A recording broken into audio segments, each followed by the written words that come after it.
رکانہ سے حضور صلی اللہ علیہ وسلم کی کشتی۔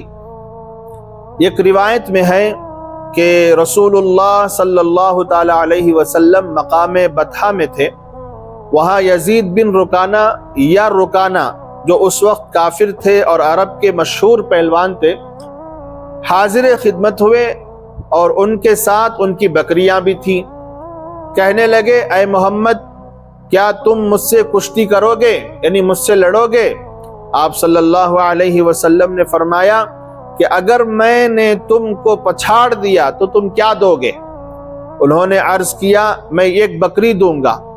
چنانچہ آپ صلی اللہ علیہ وسلم نے کشتی کی اور رکانہ کو پچھاڑ دیا۔ انہوں نے کہا، کیا دوبارہ کشتی کرو گے؟ آپ صلی اللہ علیہ وسلم نے پوچھا، تو اس کے بدلے کیا دو گے؟ کہا، ایک اور بکری دوں گا۔ اور پھر کشتی کی، پھر آپ صلی اللہ علیہ وسلم نے رکانہ کو پچھاڑ دیا۔ پہلوان نے کہا کہ اے محمد، کبھی کسی کی ہمت نہیں ہوئی کہ مجھے زمین پر گرائے، تم ہی وہ ہو جنہوں نے مجھے پچھاڑا ہے۔